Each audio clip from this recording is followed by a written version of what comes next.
پجاری حوالات سے فرار ہو گیا، یہی ایک فقرہ تھانے میں ہر ایک کی زبان پر تھا۔ گوڑا سارجنٹ کے ہاتھوں کے طوطے اڑ گئے۔ بڑے افسر نے اسے حکم دیا کہ مفرور ملزم کو جہاں کہیں بھی ملے پیدا کرو، نہیں تو تمہیں حوالات میں بند کر دیا جائے گا۔ گوڑا سارجنٹ گھوڑے پر سوار ہوا، پولیس کی گارڈ ساتھ لی اور غصے میں بڑا ہوا پجاری کی تلاش میں نکل پڑا۔ وہ سیدھا مندر پہنچا۔ اسے یقین تھا کہ پجاری مندر میں ہی کسی جگہ چھپا ہوا ہوگا۔ مندر کا دروازہ بند تھا اور پوجا پاٹ کرنے والے جا چکے تھے۔ سارجنٹ نے دروازے پر جاتے ہی زور سے لات ماری اور چیخ کر کہا، پجاری کے بچے، سیدھی طرح سے باہر آ جاؤ، نہیں تو مندر کی اینٹ سے اینٹ بجا دی جائے گی۔ ماریا نے پجاری کو گنگا میاں کی بڑی مورتی کے پیچھے چھپا رکھا تھا، ایک گندم کی بوری میں، اور اس کے قریب سیڑھیوں پر بیٹھی سارجنٹ کا انتظار کر رہی تھی۔ اسے معلوم تھا کہ کم بخت سارجنٹ اس کی تلاش میں وہاں ضرور آئے گا۔ ماریا پجاری کو لے کر شہر میں ماری ماری نہیں پھر سکتی تھی۔ وہ چاہتی تھی کہ مندر میں ہی گوڑا سارجنٹ کچھ اس طرح سے ڈرا دیا جائے اس کو کہ وہ دوبارہ ادھر آنے کا نام نہ لے۔ اس نے دروازے پر لات پڑنے کی آواز سنی تو اٹھ کر کھڑی ہو گئی۔ وہ مقابلے کے لیے اب تیار تھی۔ اس نے دروازے کی کنڈی کھول دی اور سارجنٹ سپاہیوں کو اندر لے کر آ گیا۔ سارے مندر کی تلاشی لو، اس نے حکم دیا۔ سپاہی ایک دم سے تلواریں لیے ادھر ادھر پھیل گئے اور چیزیں اٹھا اٹھا کر پھینکنے لگے۔ گوڑا سارجنٹ خود نیچے تہہ خانے میں اتر گیا، مگر وہاں اسے کیا مل سکتا تھا؟ بھلا پجاری کو تو ماریا نے مورتی کے پیچھے گندم کی بوریوں میں چھپا رکھا تھا۔ ماریا خود اس جگہ پر کھڑی پہرا دے رہی تھی۔ وہ دل سے چاہتی تھی کہ صلح صفائی اور امن کے ساتھ بات ٹال جائے اور یہ لوگ پجاری کو تلاش کرنے کے بعد نا امید ہو کر واپس چلے جائیں، مگر گوڑا سارجنٹ تو جیسے فیصلہ کر کر آیا تھا کہ پجاری کو برآمد کر کر اپنے ساتھ لے جائے گا یا پھر مندر کی اینٹ سے اینٹ بچا دے گا۔ آخر وہ ایک ایسے مفرور قاتل کا حمایتی تھا جس نے انگریز گورنر کو قتل کیا تھا۔ پس گوڑا سارجنٹ نے حکم دیا کہ خبردار مندر سے پجاری کو برآمد کرنا ہے، چاہے ہر شے تہس نہس ہی کیوں نہ کرنی پڑے۔ سپاہی تو جیسے اسی حکم کے انتظار میں تھے۔ انہوں نے دیکھتے دیکھتے چیزیں الٹ پلٹ کرنا شروع کر دی، تباہ کرنے لگے ہر چیز کو۔ باورچی خانے کے چولہے توڑ ڈالے، غسل خانے کی دیوار گرا دی، پجاریوں کے لیے بنا ہوا چبوترا ڈھا دیا، تہہ خانے میں چارپائی، کھیس اور دریاں تخت پوش غرض کے ہر شے کو بھی صحیح سلامت نہ چھوڑا۔ ماریا یہ سب دیکھتی رہی اور خاموش رہی۔ وہ اب دل میں یہی چاہتی تھی کہ یہ لوگ اپنے اوپر اور مندر پر رحم کھائیں اور واپس جائیں، مگر ایسا نہ ہوا۔ ایک سپاہی آ کر گندم کی بوریوں کی طرف آ گیا۔ ادھر کیا رکھا ہے؟ اس نے بوریوں کے پیچھے آ کر تلاشی لینی شروع کر دی۔ ماریا کے لیے اب صبر کرنا بہت مشکل تھا۔ وہ ہوشیار ہو گئی۔ جو ہی ایک سپاہی نے آگے بڑھ کر ایک بوری کو اٹھا کر پرے کیا، ماریا نے اس کی گردن پر زور سے تلوار مار دی، کیونکہ اسی بوری کے پیچھے پجاری چھپا ہوا تھا۔ سپاہی کی گردن بغیر کسی آواز کے گاجر مولی کی طرح سے کٹ کر گر پڑی۔ کسی کو کانوں کان خبر بھی نہ ہوئی۔ ماریا نے اس کی لاش کو پیچھے اندھیرے میں پھینک دیا۔ گوڑا سارجنٹ اب خود چند ایک سپاہیوں کو لے کر ادھر آ گیا۔ ان بوریوں کے پیچھے دیکھا تم نے؟ نہیں حضور، تو دیکھتے کیوں نہیں بدماش؟ سپاہی بوریوں کی طرف آئے۔ پجاری کا دل زور زور سے دھڑکنے لگا۔ وہ 4 سپاہیوں کا حشر اپنی آنکھوں سے دیکھ چکا تھا۔ اب 4 سپاہی اس کی طرف بڑھ رہے تھے۔ ماریا خاموش رہی۔ جو ہی سپاہی بوریوں کے قریب آئے، اس نے تلوار کے وار شروع کر دیے۔ 2 سپاہی تو اسی جگہ پر مارے گئے، 2 شدید زخمی ہو کر گر پڑے۔ گوڑے سارجنٹ نے یہ عجیب و غریب قتل عام دیکھا کہ جس میں قتل کرنے والا نظر نہیں آ رہا تو خوف زدہ ہو کر پیچھے ہٹا۔ پھر ہمت کر کے اس نے بندوق تان کر کہا، کون ہو تم؟ سامنے آ جاؤ نہیں تو گولی چلا دوں گا۔ اس دوران میں ماریا اپنی جگہ سے ہٹ کر گوڑے سارجنٹ کے پیچھے آ گئی تھی۔ یہ آواز پجاری نے سنی تو کم بخت ڈر کر بوریوں سے باہر نکل آیا اور ہاتھ جوڑ کر بولا، حضور نہیں، میں نے قتل نہیں کیا انہیں، گنگا میاں نے مارا ہے، مجھے معاف کر دیں۔ گوڑے سارجنٹ کی آنکھوں میں اپنے سپاہیوں کی لاش لے کر خون اتر آیا تھا۔ اس نے پجاری کو دیکھا تو چیخ کر کہا، بدبخت، میرے سپاہیوں کو تو نے ہلاک کر دیا ہے، میں تیری بوٹی بوٹی کر کر کتوں کو کھلا دوں گا، باہر نکل کر اپنے آپ کو گرفتاری کے لیے پیش کر دو۔ پجاری اصل میں ڈر گیا تھا۔ یہ سب کچھ اس نے خوف کی وجہ سے سپاہیوں کی لاش اور خون دے کر کہا تھا۔ ماریا جانتی تھی کہ پجاری کی خیر نہیں ہے۔ یہ گوڑا سارجنٹ اب اسے کسی قیمت پر نہیں چھوڑے گا اور ان سپاہیوں کے خون کا بدلہ اسی سے لے گا۔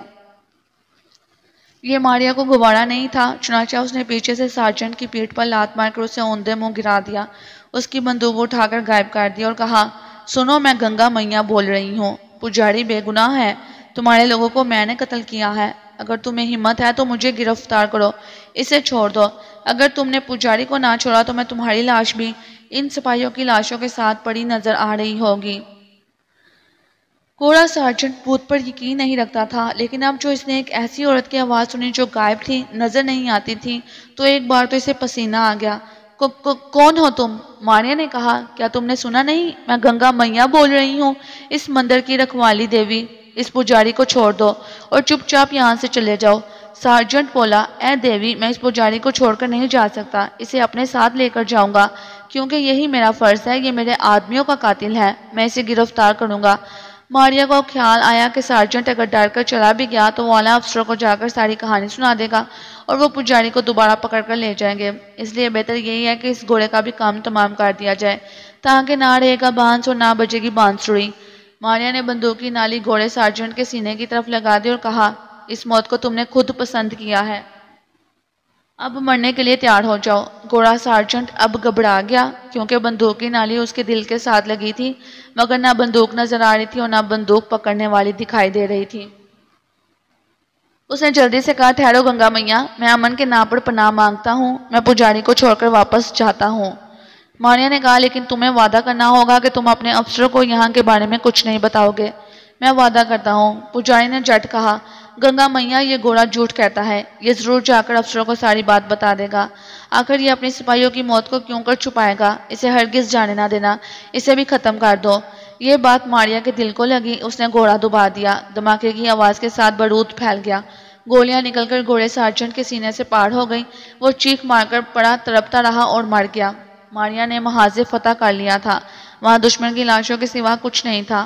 اسے پجاری سے کہا، پجاری، اب یہ تمہارا کام ہے کہ ان ساری لاشوں کو تہہ خانے میں گڑھا کھود کر دفن کر دو تاکہ کسی کو کانوں کان خبر نہ ہو۔ اب یہاں کوئی تمہیں گرفتار کرنے نہیں آئے گا، کیونکہ ان سپاہیوں اور گھوڑے کے سوا کسی کو معلوم نہیں تھا کہ تم اس مندر میں چھپے ہوئے ہو۔ جو حکم گنگا میاں۔ اتنا کہہ کر پجاری نے ساری لاشوں کو گھسیٹ گھسیٹ کر تہہ خانے میں گرا دیا، زمین کو کھود کر صاف کیا، کھدال لے کر تہہ خانے میں اتر گیا، گڑھا کھودنا شروع کر دیا۔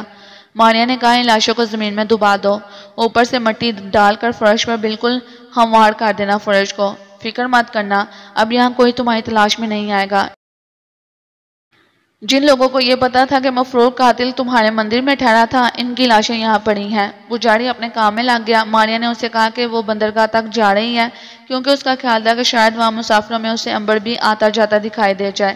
مندر سے باہر نکل کر ماریا سڑک کنارے کھڑی ہو گئی، بندرگاہ وہاں سے زیادہ دور نہیں تھی، وہ پیدل ہی اس طرف روانہ ہو گئی۔ دن بڑا خوشگوار تھا، موسم میں گرمی زیادہ نہیں تھی، چلتے چلتے وہ بندرگاہ والے چوک میں پہنچ گئی، یہاں لوگوں کا رش تھا۔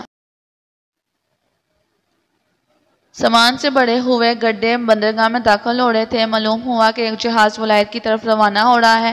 ماریا کو خیال آیا کہ جہاز پر چل کر مسافروں کو دیکھنا چاہیے، شاید کہیں عنبر یا ناک نظر آ جائے۔ وہ بندرگاہ کے اندر آ گئی، یہاں بھی لوگوں کا ہجوم تھا۔ جہاز کافی بڑا اور پرانا تھا، اس پر بادبان لگے تھے جو ابھی لپٹے ہوئے تھے۔ جہاز کی سیڑھیوں پر سے مسافر اوپر جا رہے تھے، مزدور سامان اٹھا اٹھا کر لے جا رہے تھے۔ ایک آدمی سیڑھیوں کے پاس کھڑا آنے جانے والے کاغذات دیکھ رہا تھا۔ ماریا خاموشی سے اس کے قریب سے گزر کر سیڑھیاں عبور کر کر جہاز کی نچلی منزل پر آ گئی۔ ایک راہداری باورچی خانے کو جاتی تھی، ادھر سے کھانے کی خوشبو آ رہی تھی، بھنی ہوئی مچھلی اور ابلے چاولوں کی خوشبو نے ماریا کی بھوک تیز کر دی تھی۔ وہ سیدھی باورچی خانے میں آ گئی، اس قسم کے جہازوں میں وہ سفر کر چکی تھی، اسے جہاز کی تمام جگہوں کا علم تھا۔ باورچی خانے میں نوکر کھانا تھالیوں میں ڈال رہے تھے۔ ماریا نے چپکے سے ایک تھالی ابلے ہوئے چاولوں کی اٹھائی، اس میں بھنی ہوئی مچھلی کے کچھ قطلے تھال میں سے رکھے اور کونے والے میز پر بیٹھ کر مزے سے کھانا شروع کر دیا۔ اسے کوئی خبر نہیں تھی کہ جس تھال میں سے اس کی بھنی ہوئی مچھلی اٹھائی تھی، وہاں بنگ کے مسالے میں بنی ہوئی مچھلیاں رکھی ہوئی تھیں۔ یہ مذاق باورچی خانے میں کام کرنے والوں نے اپنے ساتھیوں سے کیا تھا، وہ بنگ والی مچھلی اپنے ساتھیوں کو کھلا کر ان کا تماشا دیکھنا چاہتے تھے۔ ماریا نے بڑے مزے سے ساری مچھلی کھا لی۔ کھانے سے فارغ ہو کر اسے خیال آیا کہ نیچے ڈیک پر بھی جا کر عنبر اور ناک کو دیکھنا چاہیے۔ وہ نیچے آ گئی، یہاں چھوٹے چھوٹے کیبن اور سٹور بنے تھے، جہاں پر نوکر وغیرہ رہتے تھے اور چھوٹا موٹا سامان پڑا ہوا تھا۔ وہ ایک کیبن میں داخل ہوئی تو اسے چکر سا آ گیا، وہ رک کر سر پر ہاتھ رکھ کر سوچنے لگی کہ یہ چکر کس قسم کا ہے، کبھی شاید کیبن کی گرم ہوا ہو، اس کا دل گھبرا رہا ہے، مگر اب اس کے پاؤں بھی لڑکھڑانے لگے تھے۔ بھنگ کا نشہ چڑھنا شروع ہو گیا تھا، اسٹور میں جو سامان تھا وہ اسے ایک کا ایک دو دو نظر آنے لگا۔ وہ ایک دم ایک جگہ کاٹ غبار کے پیچھے بیٹھ گئی کہ شاید آرام کرنے سے چکر دور ہو جائے، لیکن چکر تو زیادہ آنا شروع ہو گئے تھے۔ اب اس کا جسم سرد پڑتا جا رہا تھا، وہ اپنے آپ میں سخت کمزوری محسوس کر رہی تھی، جیسے خواب کے عالم میں ہو۔ اس کی آنکھیں اپنے آپ بند ہونے لگیں۔ وہ آنکھیں کھولنے کی بہتری کوشش کرتی، مگر اس کے پروٹے اپنے آپ آنکھوں پر جھکتے چلے جا رہے تھے۔ اس نے ایک بار سر کو جھٹکا بھی دیا، کوئی فرق نہ پڑا، گردن ایک طرف ڈھلکتی چلی گئی، اور پھر وہ پرانے بکسوں اور صندوقوں کے پاس ہی گہری نیند میں کھو گئی۔ بنک اپنا کام کر چکی تھی۔ تیسرے پر جہاز کی سیڑھی اتار دی گئی۔ سارے مسافر اور سارے سامان جہاز پر لادا جا چکا تھا۔ جہاز کا لنگر بھی اٹھا دیا گیا تھا۔ اس کے بعد بند کھول دیے گئے۔ جہاز کا کپتان اوپر عرصے پر آ کر کھڑا ہو گیا۔ جہاز کی چھوٹی توپ نے ہلکے ہلکے 3 گولے چلائے۔ یہ جہاز کے چلنے کا اعلان تھا۔ لوگوں نے خوشی سے تالیاں بجانا شروع کر دی۔ لوگوں نے رومال ہلانے شروع کر دیے۔ جہاز اپنی منزل کی طرف روانہ ہو گیا۔ ماریا اسٹور روم میں پرانے صندوق کے پاس نیم بے ہوش پڑی تھی۔ اسے کوئی خبر نہیں تھی کہ جہاز روانہ ہو چکا ہے۔ شام غروب ہو گئی۔ رات کے پہلے پہر جہاز دریائے جمنا سے نکل کر کھلے سمندر میں داخل ہو گیا۔ جہاز پر مشعلیں روشن کر دی گئی تھیں۔ کچھ دیر تک مسافر عرصے پر ہنستے کھیلتے باتیں کرتے رہے، پھر وہ ٹھنڈی ٹھنڈی ہوا میں سو گئے۔ اعلیٰ درجے کے کیبنوں میں انگریز یعنی گورے لوگ، ان کی عورتیں اور بچے سفر کر رہے تھے۔ وہ بھی کافی رات گزر جانے کے بعد سو گئے۔ جہاز بڑے سکون کے ساتھ سمندر میں سفر کرتا رہا۔ اب ایسا اتفاق ہوا کہ ملا کسی شے کی تلاش میں اسٹور روم میں داخل ہوا، جہاں پرانے صندوقوں کے پاس ماریا بے ہوش یا گہری نیند میں مد ہوش پڑی تھی۔ ملا چیزوں کو ادھر ادھر لڑکھا کر اپنی شے کو تلاش کرتا کرتا اس صندوق تک بھی پہنچ گیا جہاں ماریا سو رہی تھی۔ ماریا کو آج سے ہزاروں سال پہلے جس دیوی نے بد دعا دی تھی کہ تم ہمیشہ زندہ رہوگی اور غائب رہوگی، اس نے یہ بھی کہا تھا، خبردار کبھی کسی جگہ بے ہوش مت ہونا، اگر تم بے ہوش ہوگی تو تم ظاہر ہو جاؤ گی اور لوگ تمہارا جسم دیکھ سکیں گے۔ اس وقت تک تم دوبارہ ہوش میں نہیں آ جاتی۔ اس وقت ماریا کا جسم صاف دکھائی دے رہا تھا۔ ملا چیزیں الٹتا پلٹتا جب صندوق کے پاس آیا تو مشعل کی روشنی میں اسے ایک خوبصورت چہرے اور سنہرے بالوں والی حسین لڑکی نظر آئی جو صندوق کے ساتھ لگی بے ہوش پڑی تھی۔ وہ ٹھٹک کر وہیں کھڑے کا کھڑا رہ گیا۔ پھر وہ بھاگ کر دوسرے ملا کے پاس گیا اور اسے ساری بات سنائی۔ دونوں اسٹور روم میں آ گئے اور ماریا کو جھک کر غور سے دیکھنے لگے۔ یہ تو کوئی بے یار و مددگار لڑکی دکھائی دیتی ہے اور خوبصورت بھی بہت ہے۔ اگر ہم اسے ولایت جا کر فروخت کر دیں تو کافی روپیہ کما سکتے ہیں۔ چلو اسے اٹھا کر اپنے کیبن میں لے جا کر بند کر دیتے ہیں۔ انہوں نے بے ہوش ماریا کو اٹھایا اور ایک پرانے سے کیبن میں لا کر بند کر دیا۔ یہ بھی ماریا کے ساتھ ایک عجیب قسم کا مذاق ہوا تھا۔ دونوں ملا بڑے خوش تھے کہ ان کے ہاتھ بڑا قیمتی مال آ گیا ہے اور وہ ولایت میں اس لڑکی کی قیمت خوب پڑے گی۔ وہ اسے بڑے مہنگوں داموں فروخت کریں گے۔ اب ایک اور اتفاق ہوتا ہے، ذرا یہ بھی سنیے۔ جس اسٹور روم میں ملاؤں نے ماریا کو لا کر بند کر دیا تھا، وہاں جہاز کے کپتان نے ایک نقشہ چھپا رکھا تھا جس کا کسی کو علم نہیں تھا۔ جہاز کی روانگی کے دوسرے روز وہ اسٹور روم میں آ گیا۔ چل کر دیکھتا ہوں کہ نقشہ ابھی تک وہیں پڑا ہے یا نہیں۔ اس وقت دونوں ملا ماریا کے پاس بیٹھے اسے ہوش میں لانے کی ترکیبیں کر رہے تھے۔ کبھی اسے زور زور سے ہلاتے، کبھی منہ پر پانی کے چھینٹے مارتے، مگر ماریا ایسی بنگ پی کر ہوش میں آنے کا نام ہی نہیں لے رہی تھی۔ اتنے میں اسٹور روم کا دروازہ کھلا اور جہاز کا کپتان اندر آ گیا۔ اس نے مشعل جلا کر صندوق کھولنے کا ارادہ ہی کیا تھا کہ آہٹ سے چونکا۔ کون ہے؟ دونوں ملا ڈر کر سمٹ گئے۔ کپتان نے مشعل آگے کی تو دیکھا کہ ایک خوبصورت لڑکی سو رہی ہے اور 2 ملا اس کے آس پاس بیٹھے ہیں۔ کپتان نے غصے سے کہا، کیا کر رہے ہو تم لوگ یہاں پر؟ کون ہے یہ؟ ملا ہاتھ باندھ کر کھڑے ہو گئے اور سچ سچ سارا ماجرا کہہ سنایا۔ کپتان کو بڑا غصہ آیا کہ یہ لوگ اس غریب لڑکی کو اغوا کر کر فروخت کرنے کا ارادہ رکھتے ہیں۔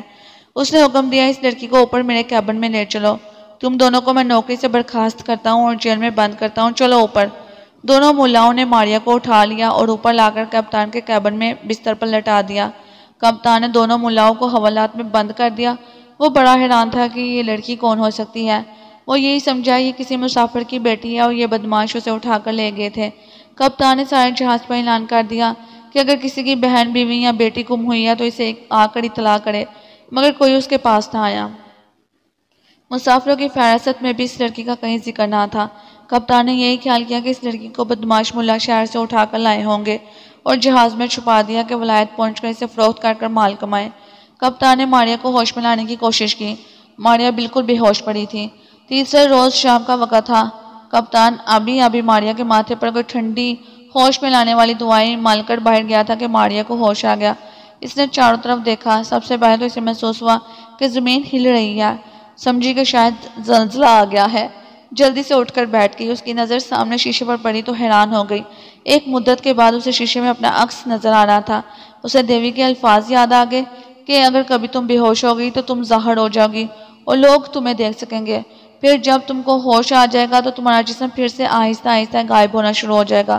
ماریا پریشان ہو گئی، وہ کہاں ہے؟ یہ جگہ کون سی ہے؟ وہ بے ہوش کیسے ہو گئی تھی؟ اسے یاد آیا کہ اس نے مچھلی اور چاول کھائے تھے۔ ظاہر ہے اسی کھانے میں بے ہوشی کی کوئی شے ملی ہوگی۔ وہ فوراً سمجھ گئی کہ وہ جہاز میں کسی اعلیٰ درجے کے کیبن میں ہے اور جہاز سمندر میں چلا جا رہا ہے۔ وہ اٹھ کر گول آئینے کے پاس آئی۔ اس میں ابھی تک اس کا عکس نظر آ رہا تھا۔ پھر آہستہ آہستہ عکس غائب ہونا شروع ہو گیا۔ ماریا پوری طرح سے ہوش میں آ چکی تھی اور دیوی کے الفاظ کے مطابق اب وہ دوبارہ سے غائب ہو رہی تھی۔ اب صرف اس کا آدھا جسم اور سر باقی رہ گیا تھا۔ دیکھتے دیکھتے ماریا کا در اور سر بھی غائب ہو گیا۔ اب وہ غائب تھی اور اسے کوئی نہیں دیکھ سکتا تھا، کوئی چھو نہیں سکتا تھا۔ وہ ایک کرسی پر بیٹھ گئی کیونکہ کیبن باہر سے بند تھا۔ کچھ دیر بعد کیبن کے کھلتے دروازے کی آواز آئی اور ماریا ہمتاً گوش ہو کر ادھر دیکھنے لگی۔ کیبن کا دروازہ کھلا اور بڑی بڑکا مونچھوں والا کپتان اندر آیا۔ جو ہی اس کی نظر خالی بستر پر پڑی تو وہ چونک اٹھا۔ ماریا بستر پر نہیں تھی۔ اس نے چاروں طرف دیکھا، وہاں کوئی نہیں تھا۔ وہ سوچ میں پڑ گیا، یہ لڑکی کہاں چلے گئی ہے؟ باہر سے تو تالا لگا ہوا تھا۔ وہ چکرا گیا۔ اس کی سمجھ میں کچھ نہیں آ رہا تھا۔ اب ماریا جہاز پر آزاد تھی۔ وہ کیبن سے نکل کر اوپر جہاز کے عرصے پر آ گئی۔ اس نے چاروں طرف نظر دوڑائی۔ چاروں طرف پانی ہی پانی تھا۔ جہاز سمندر میں مشرق سے مغرب کی طرف سفر کر رہا تھا۔ تو کیا وہ ولایت جا رہی تھی؟ اب وہ سوائے جہاز میں سفر کرتے رہنے کو اور کچھ کر نہیں سکتی تھی، بوڑھے پن سے۔ اس نے سوچا لیکن کیا خبر اس میں کوئی بہتری ہو سکتا ہے ولایت میں امبر اور ناگ سے ملاقات ہو جائے۔ اب ماریا بھی سفر میں ہے، ناگ بھی سفر میں ہے۔ دونوں آگے پیچھے گہرے نیلے سمندر میں الگ الگ جہازوں پر ولایت کی طرف سفر کر رہے ہیں۔ امبر نافلی کے جنگل میں ماہی گیروں کی بستی میں ہے اور کشتی میں بیٹھ کر کلکتے جانے کی تیاری کر رہا ہے۔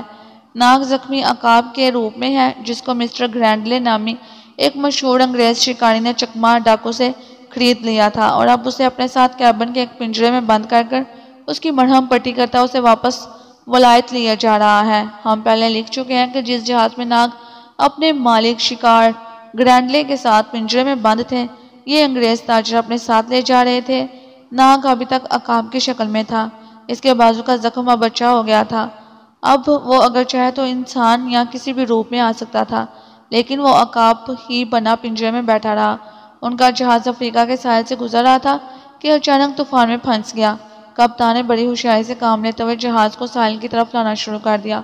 افریقہ کا ساحل وہاں سے تھوڑی ہی دور تھا، مگر بدقسمت کپتان اس بات کو بھلا بیٹھا تھا کہ یہاں ساحل کے قریب سمندر کے نیچے ایک ایسی چٹانیں اور پہاڑوں کی سخت چوٹیاں ہیں کہ اگر جہاز قریب جائے گا تو ٹکرا کر پاش ہو جائے گا۔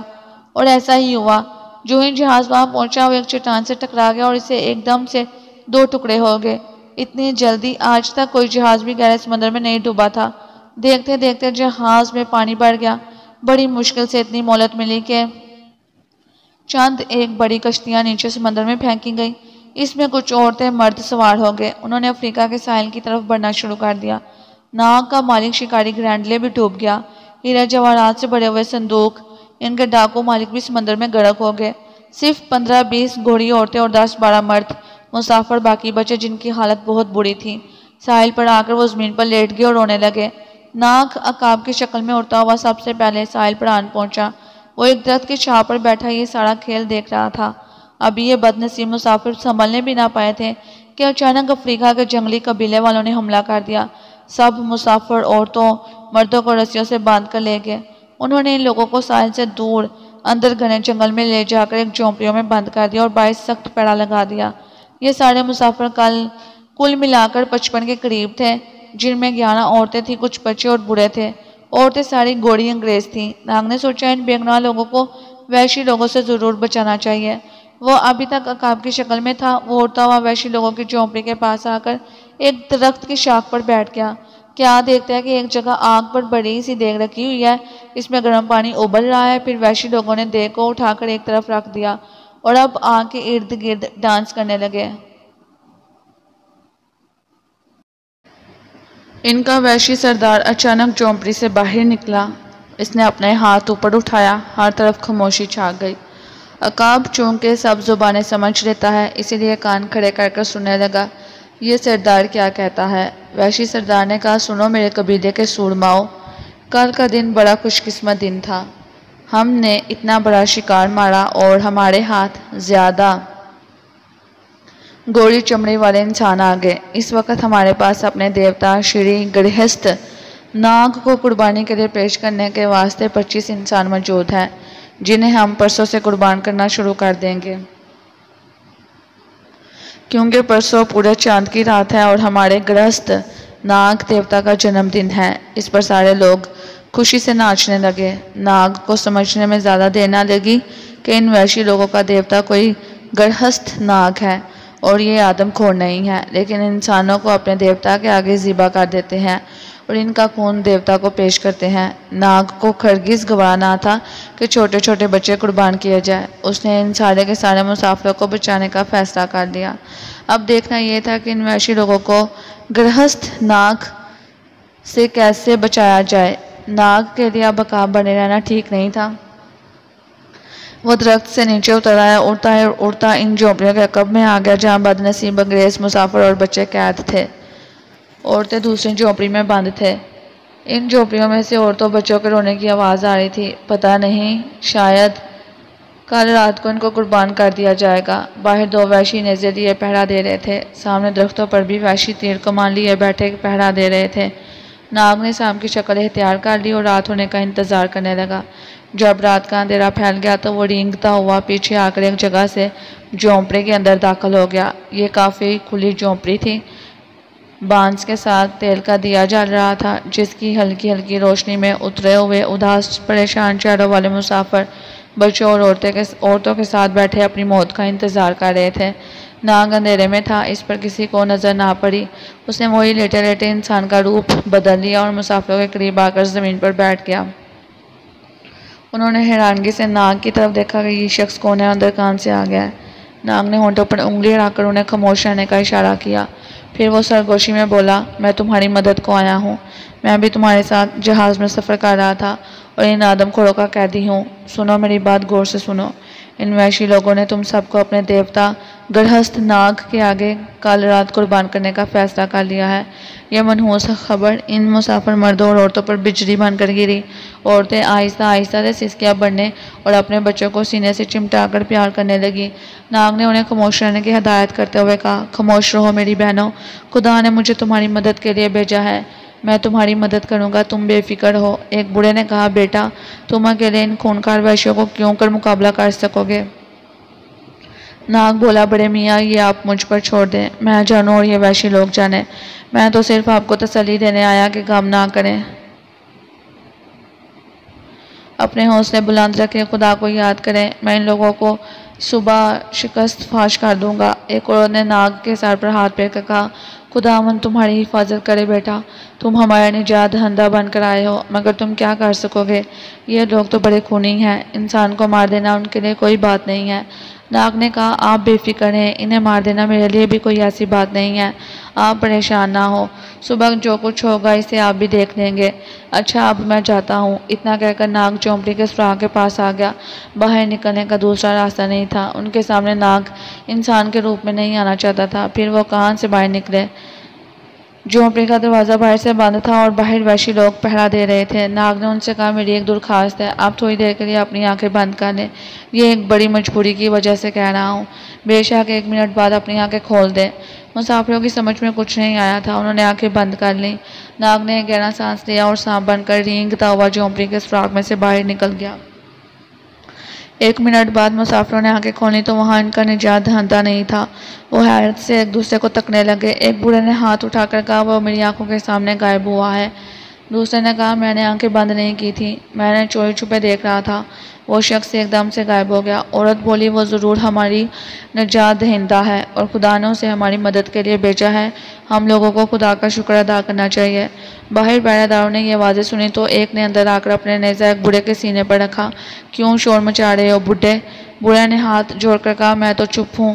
وحشی نے نیزہ اس کے سینے میں چبو کر کہا اگر تم آج ہی مرنا چاہتے ہو تو میں ابھی تمہیں ہلاک کر دوں گا۔ بوڑھے نے جوش میں آ کر کہا ہمارا نجات دہندہ آ گیا ہے، وہ ہمیں تم ظالموں سے بچا لے گا، اب تم ہمارا کچھ نہیں بگاڑ سکتے۔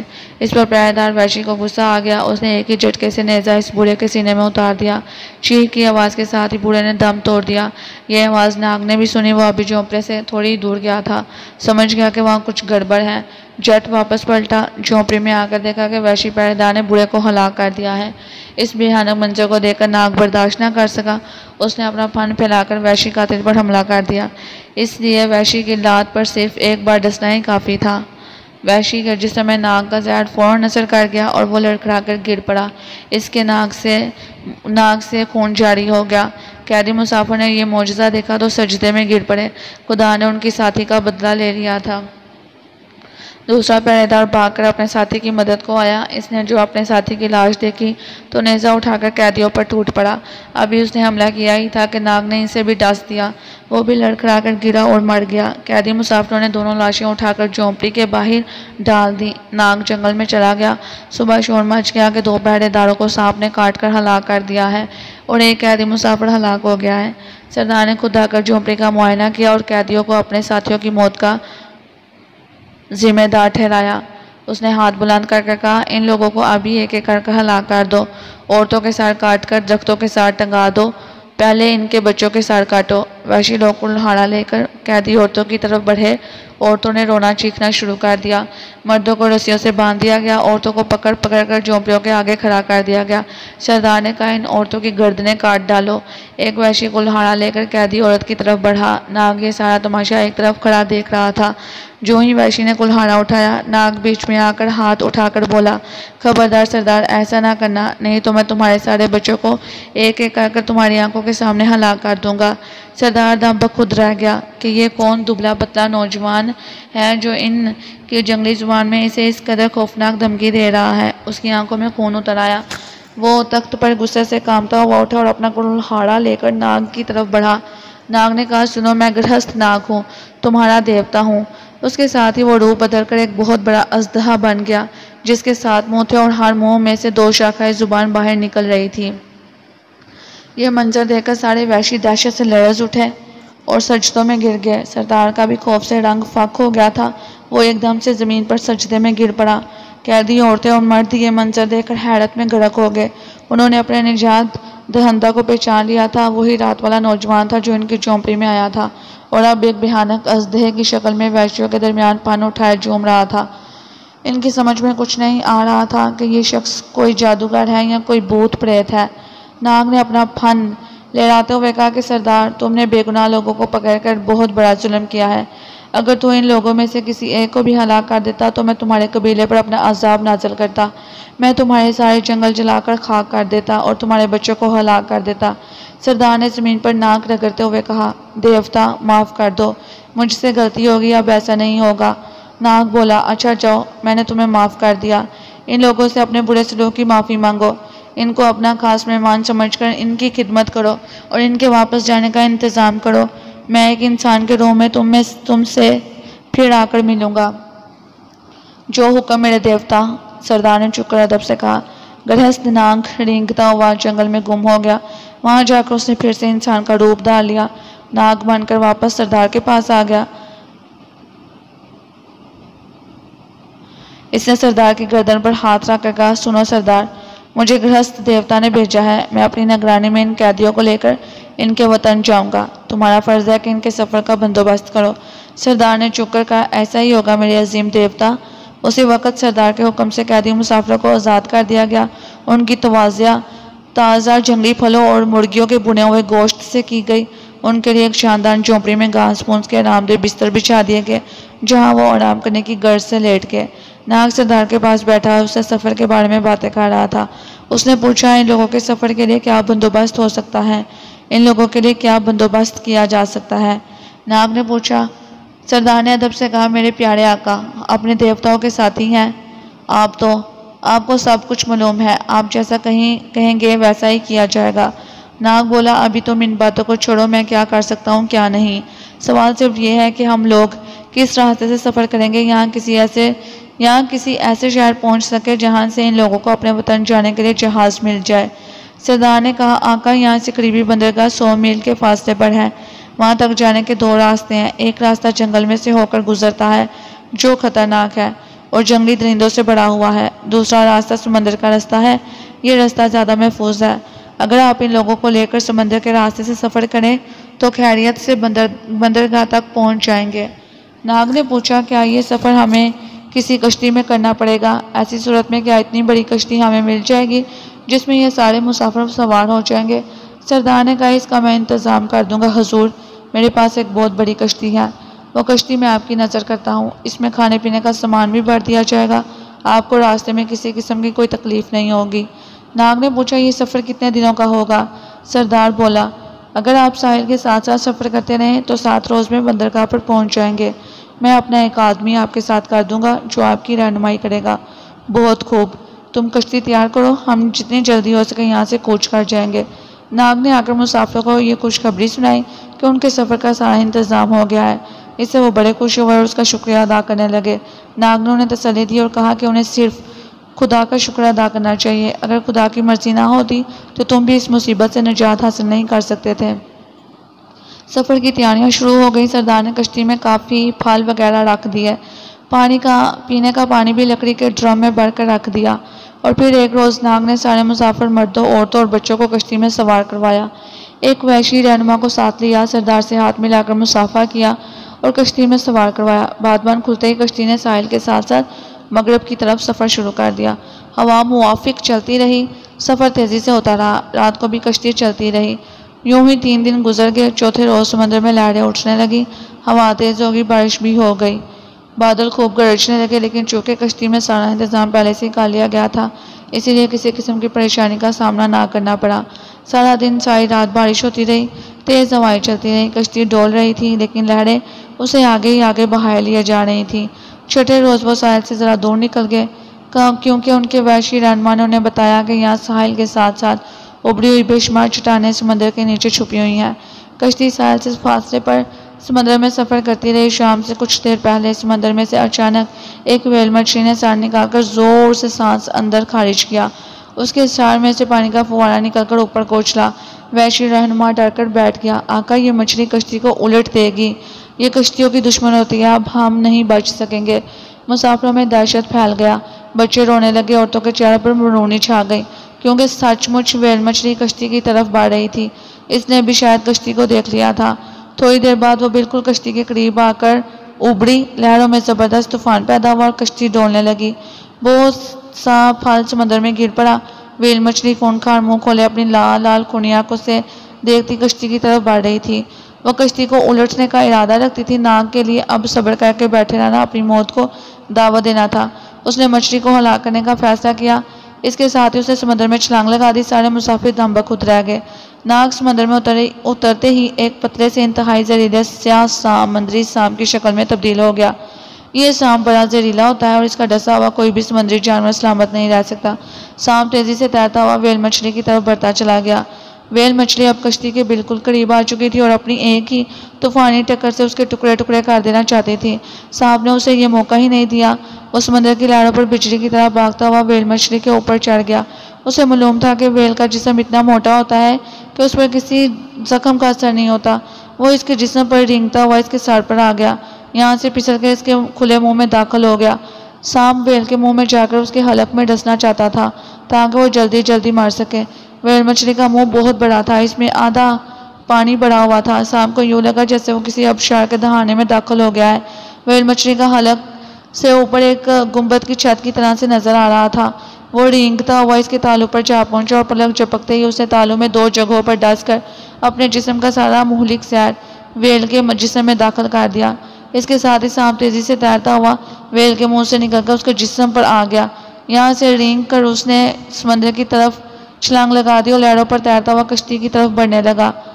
ویل مچھلی کو پہلے تو کبھی پتہ نہ چل سکا۔ تھوڑی دیر بعد سانپ کے خطرناک ذہن نے اپنا اثر دکھانا شروع کیا۔ ویل کا جسم سست ہو گیا، اس کی آنکھوں کے سامنے اندھیرا آ گیا۔ اس نے اپنا منہ کھولنے کی کوشش کی مگر وہ اپنا منہ نہ کھول سکی۔ اس نے کشتی کو ٹکر مارنی چاہی لیکن وہ ایسا بھی نہ کر سکی، جیسے اس کے جسم سے کسی نے اس کی ساری طاقت چھین لی ہو۔ ویل مچھلی کے نتنوں سے خون نکلنا شروع ہو گیا۔ زہر بڑا تیز اور بڑا زبردست ہلاک کر دینے والا تھا۔ ویل مچھلی کو اگر شدید زخمی بھی کر دیا جائے تو وہ مرتے مرتے بہت دیر لگا دیتی ہے۔ مسافروں نے ناگ کو دیکھ کر خوشی سے نعرہ لگایا۔ ناگ نے ایک بہت بڑے دشمن کو ہلاک کر دیا تھا جس کے حملے سے بچنا ان کے لیے ناممکن نظر آ رہا تھا۔ کشتی سمندر میں سفر کرتی رہی۔ اب وہ ساحل کے قریب قریب سفر کر رہے تھے۔ 7 روز بعد انہیں دور سے بندرگاہ کا منارہ نظر آیا۔ مسافروں کے چہرے پر رونق آ گئی۔ اس خوشی کا کچھ ان لوگوں سے پوچھئے جو کسی کشتی میں بیار مددگار ہار سفر کرنے اور پھر ان کی کشتی کنارے پر جا لگے۔ یہاں جہاز کے ڈوبنے کی خبر کئی روز پہلے پہنچ چکی تھی۔ جب وہاں کے حکام کو پتہ چلا کہ غرق شدہ جہاز کے بچے ہوئے مسافر آئے تو انہوں نے انہیں ہاتھوں ہاتھ لیا، انہیں ہر طرح کا انعام پہنچایا۔ یہاں 6 روز کے بعد ایک جہاز ملک عدن کو جا رہا تھا۔ وہاں سے اس نے ایک اور جہاز کو پکڑنا تھا جو ولایت جانے والا تھا۔ 6 روز سارے مسافر جہاز میں سوار ہو گئے۔ ناگ ان دنوں یہی سوچتا رہا کہ وہ ولایت جائے یا نہ جائے۔ سوال یہ تھا کہ وہ افریقہ میں رہ کر کیا کرتا، کیونکہ وہاں تو امبر اور ماریا کے ملنے کا امکان نہیں تھا۔ اس کا دل بار بار یہ کہہ رہا تھا کہ چلو ولایت چلو، وہاں امبر یا ماریا سے ضرور ملاقات ہو جائے گی۔ پس وہ بھی جہاز میں سوار ہو گیا۔ ادھر ماریا جس جہاز میں سفر کر رہی تھی وہ ولایت پہنچنے والا تھا کہ ناگ کا جہاز عدن کی طرف روانہ ہو گیا۔ ناگ کا سفر خرچ سارے مسافروں نے خود ادا کیا تھا۔ وہ ناگ سے بڑی محبت کرنے لگے تھے۔ آخر ناگ نے ان کی جان بچائی تھی۔ ایک روز یہ جہاز عدن بھی پہنچ گیا۔ یہاں دوسرا جہاز اس کے انتظار میں کھڑا تھا۔ سارے مسافر اس میں سوار ہو گئے اور وہ ولایت کی جانب روانہ ہو گیا۔ راستے میں اس کی منزل جبل الالٹ تھی۔ جہاز جبل الالٹ کی بندرگاہ پر رک گیا۔ ناگ شہر کی سیر کرنے اتر گیا۔ یہ شہر کافی برونق تھا۔ ناگ سیر کرتے کرتے شہر سے باہر آ گیا۔ یہاں کچھ خانہ بدوشوں نے خیمے لگا رکھے تھے۔ ان کی عورتیں کام کر رہی تھی۔ ایک بوڑھا خانہ بدوش اپنے خیمے کے باہر بیٹھا پٹھاڑے میں سے ایک سبز رنگ کا سانپ نکالے دھوپ میں اس سے کھیل رہا تھا۔ اچانک سانپ کھیلتے کھیلتے رک گیا۔ اس کی اٹھی ہوئی گردن زمین پر لگ گئی اور بے حس و حرکت ہو گیا۔ ارے اس کو کیا ہو گیا ہے؟ خانہ بدوش نے اپنے بیٹے سے کہا۔ خانہ بدوش کا بیٹا بھی جھک کر سانپ کو دیکھنے لگا۔ اس نے سانپ کو ہاتھ میں پکڑ لیا اور ہلانے لگا۔ زندہ ہے پاپا۔ سانپ تو زندہ تھا مگر حرکت نہیں کر رہا تھا۔ اس کی وجہ اس کے علاوہ اور کیا ہو سکتی تھی کہ اس نے ناگ کی موجودگی کو محسوس کر لیا تھا۔ خانہ بدوش بوڑھا ابھی حیرانی ہو رہا تھا کہ ناگ اس کے قریب جا کر کھڑا ہو گیا۔ اس نے خانہ بدوش کو سلام کیا اور کہا، یہ سانپ آپ نے پال رکھا ہے بابا؟ خانہ بدوش نے بڑے غور سے ناگ کو دیکھا اور کہا، تم کون ہو برخودار؟ ناگ بولا، بابا میں مسافر ہوں، جہاز سے اتر کر سیر کرنے نکلا ہوں، واپس چلا جاؤں گا۔ خانہ بدوش بولا، نہیں نہیں، ہم اپنے سے اچھا سلوک کرتے ہیں، آؤ بیٹھو، کیا پیو گے؟ خانہ بدوش کا بیٹا کہنے لگا، میاں یہ بڑا زہریلا سانپ ہے، اس کا کانٹا پانی نہیں مانگتا۔ تمہاری خوش قسمتی ہے کہ ابھی یہ بیمار ہو کر سست ہو گیا ہے، وگرنہ یہ کسی اجنبی کو ہرگز معاف نہیں کرتا۔ ناگ نے مسکرا کر کہا، ذرا دکھاؤ تو۔ خانہ بدوش نے سانپ ناگ کی طرف بڑھاتے ہوئے کہا، ذرا ہوشیار ہے نا، یہ بیمار ضرور ہے لیکن غافل نہیں ہے، کہیں تمہیں ڈس نہ لے، اس کے زہر کا توڑ ہمارے پاس بھی نہیں ہے۔ خدا جانے ابھی تو ٹھیک تھا، بس کھیلتے کھیلتے ایک دم سر پھینک کر خاموش ہو گیا ہے۔ ادھر یہ باتیں ہو رہی تھی، ادھر خیمے کے دروازے میں کھڑی خانہ بدوش کی بڑی مکار اور تجربے کار ماں کھڑی ناگ کو بڑے غور سے تک رہی تھی۔ پھر اس نے ایک بچے کو خانہ بدوش کے پاس بیچ کر خیمے میں بلوا لیا۔ خانہ بدوش اندر آیا تو وہ بولی، جانتے ہو جس شخص سے تم باتیں کر رہے ہو وہ کون ہے؟ خانہ بدوش بولا، نہیں، لیکن وہ ایک عام مسافر ہے۔ عورت نے کہا، نہیں، یہی تو تمہیں معلوم نہیں کہ وہ ایک عام آدمی نہیں ہے۔